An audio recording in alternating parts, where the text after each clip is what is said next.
Hello guys, welcome to the channel. So in this video, we are going to dive into how you can cut down on your construction cost, how you can build a house that's not so expensive that will help your move to the motherland that much faster. So let's dive into it. Well, building a house on the motherland, Ghana in this case, could be quite expensive. And okay, I kid you not, most of this cost is actually on the construction materials. In the West, people build just concrete for the foundation and the rest is wood, and it's still expensive. So you can imagine here where everything is brick and mortar, right? Things are a bit expensive. Plus, a lot of the items are imported. So how can you cut down costs? Most of us want to move down here on the motherland. We have $100,000 budget. We have $85,000 budget. We have $150,000 budget, but we do not have $500,000, $600,000, $400,000, $300,000 to build a house. We don't want to do that.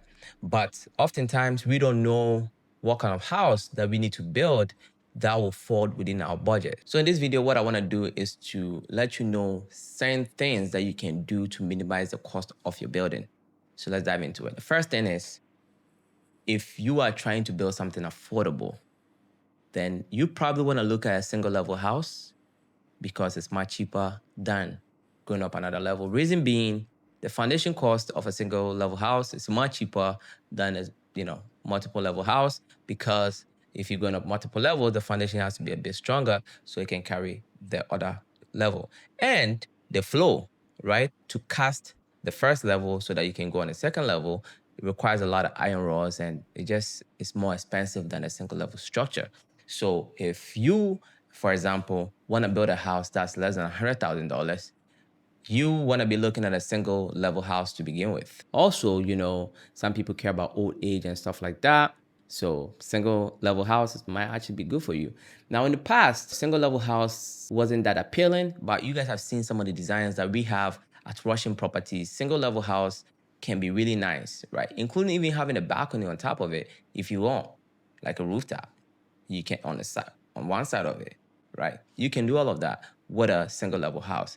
That's for people that are trying to stay under the $100,000 budget for a 2-bedroom, 2.5-bedroom, 3 bedrooms if the spaces are smaller. That's what you are looking at. You can just make the room size a bit smaller, right? When you are in America, UK, at least where I grew up in America, we lived very basically, like everything was functional. For example, the bathrooms are very small, just functional.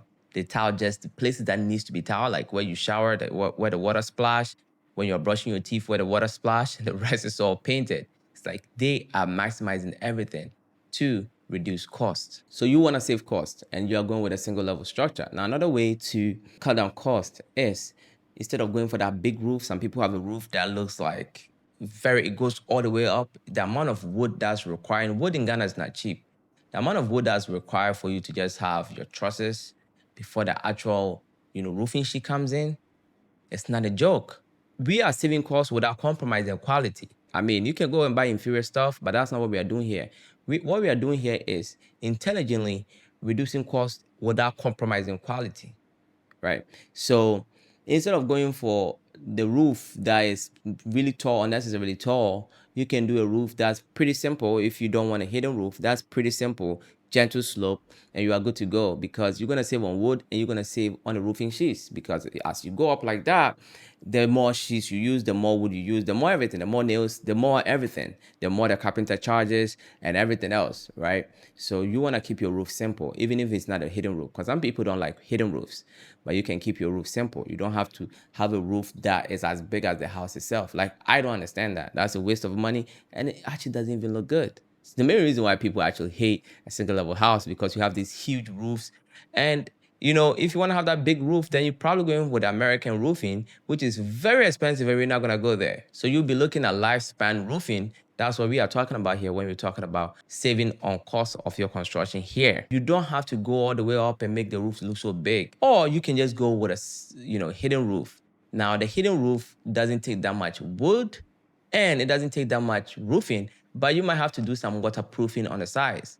Now, hidden roofing can come with a gutter or without a gutter. The ones without a gutter, right? We are thinking about a smaller house. If the house is pretty big, it's going to be pretty difficult to do it without having a gutter, right? Because if the house is pretty big, you can slope everything to the back, right? So you are looking at a house that's sitting on, like, a house that's not so big, 3 bedroom, 2 bedroom, you can easily slope those houses back if it's a single level. Hidden roof with a gutters could be pretty expensive. You might as well go and show your roof to the world, right? So if you're going up multiple levels and it's a hidden roof, then it can be 4 bedroom house, but the house will still be small because you went up, 2 levels, right? But if it's a 4 bedroom house, single level, the house could be quite big, and sloping everything to the back becomes challenging, and you end up having gutters, right? So if you have gutters, usually it's sloping this way, it's hidden, but it's sloping this way onto the gutters and it's going out. And gutters could be quite expensive because, again, the iron rods come in play. You have to do some form work to pull. Yeah, you might as well, then the hidden roof doesn't really count. So when I'm talking about hidden roof to save cost, I'm talking about the hidden roofs that does not come with the concrete gutters, right? Because the concrete gutters, you also have to treat it afterwards, waterproofing and all that stuff, right? So hidden roof with concrete gutters, like what I have at my house, is pretty expensive. We are talking about hidden roof that everything slopes to the back, like you guys see on this video.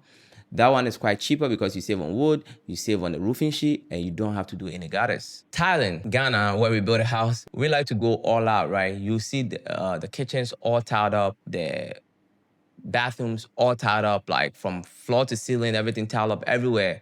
Everywhere is tiled, right? That is not the way to save money because tiling is one of the most expensive components of the building. And if you go to the West, well, again, I'll go to New York, where I grew up. Literally, you get a tile exactly where the water splash, right? They put the tiles exactly where the water splash, and wherever the water doesn't splash, you get your painting. They are not trying to spend money.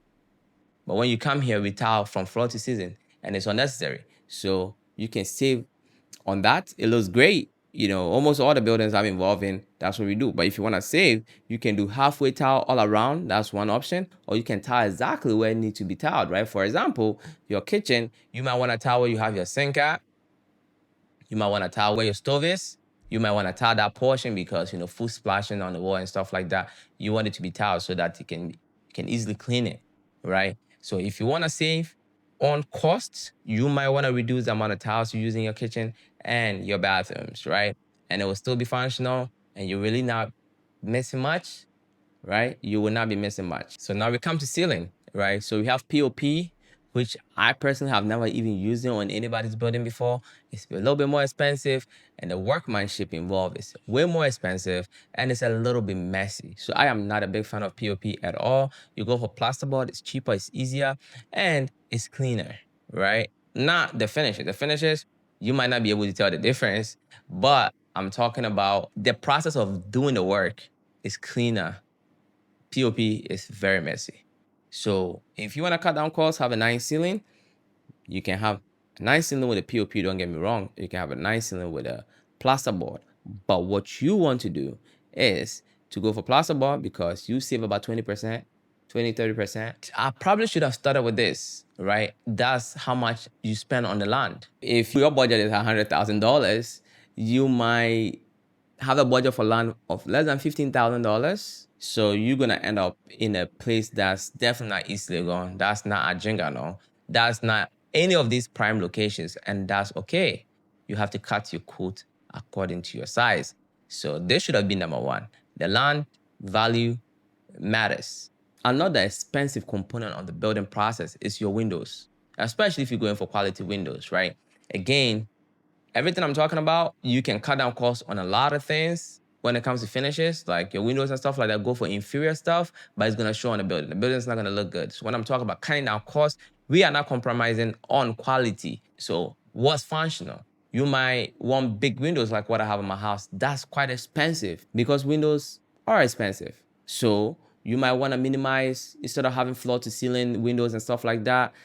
If you're trying to save money, then your windows might be just normal windows, right? For good ventilation and all that stuff. But aesthetically, you might have to compromise on the windows, right? Because big windows, living like you're living in a glass house, it looks great, but it comes with a cost. So if you want to cut down cost, you might want to let that dream go and get yourself a normal house with normal windows that's well ventilated, functional, but aesthetically, we can make it look good without having the big windows, and you save over there. Some people might want to reduce the amount of bathrooms they have in a house, right? So you can have a 2-bedroom house, 3-bedroom house, and usually you have a guest bathroom, which is a bit different. They call it a half bathroom, and then you have all en suite. But you can also do in such a way that one room is sharing the bathroom with the guest, right? So it's a full bathroom, but it's next to the other room,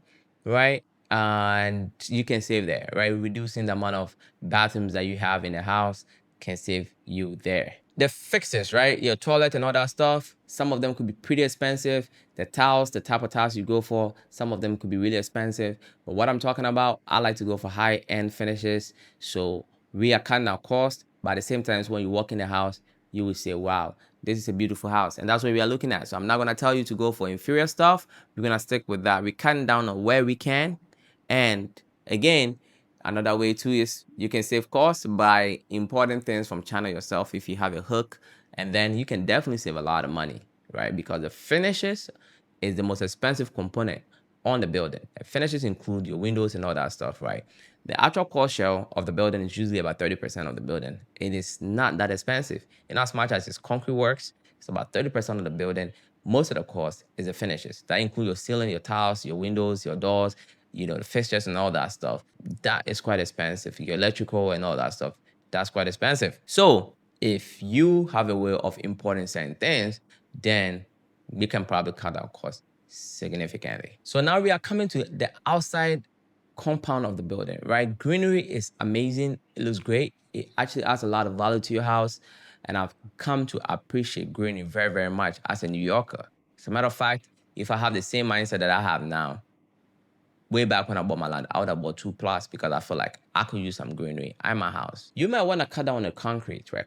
Concrete, outside concrete is very expensive. Whether you go for pavement, whether you go for stem concrete, whether you go for tiling, that could be really expensive, right? So if you're cutting down on that, you're just doing what you need to do for parking space and the rest, you keep it all green, you can cut down costs on the outside. Instead of going for, your manhole, right? Back in the days, people have manhole where you dig a big hole, and then you do a whole bunch of stuff, and then the toilet gets to a certain level, you come and suck it out. I find it pretty disgusting.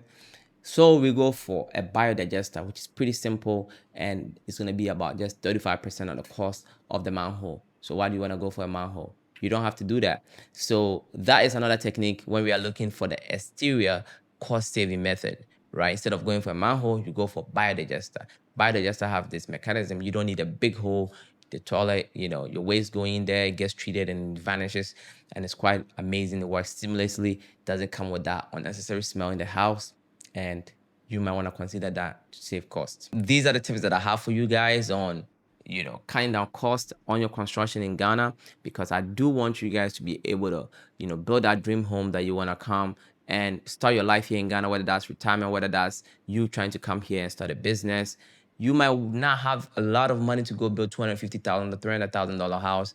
It's just going to make the process so long.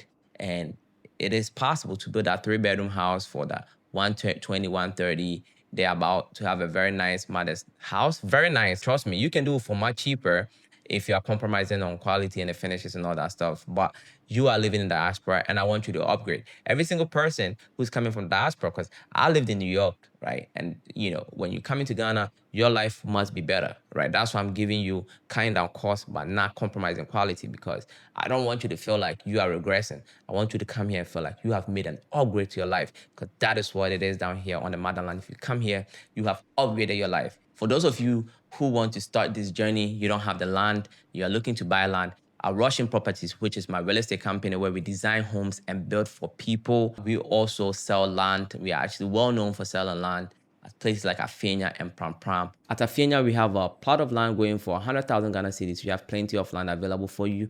Also have a gated community called Sankofa City, where we are selling fully serviced plots to you guys. The minimum to enter is $16,000 for a plot of land, and then it goes up. Then when you come to Pram Pram, we also have plenty of land available for you. It's going for 90,000 Ghana cedis per plot.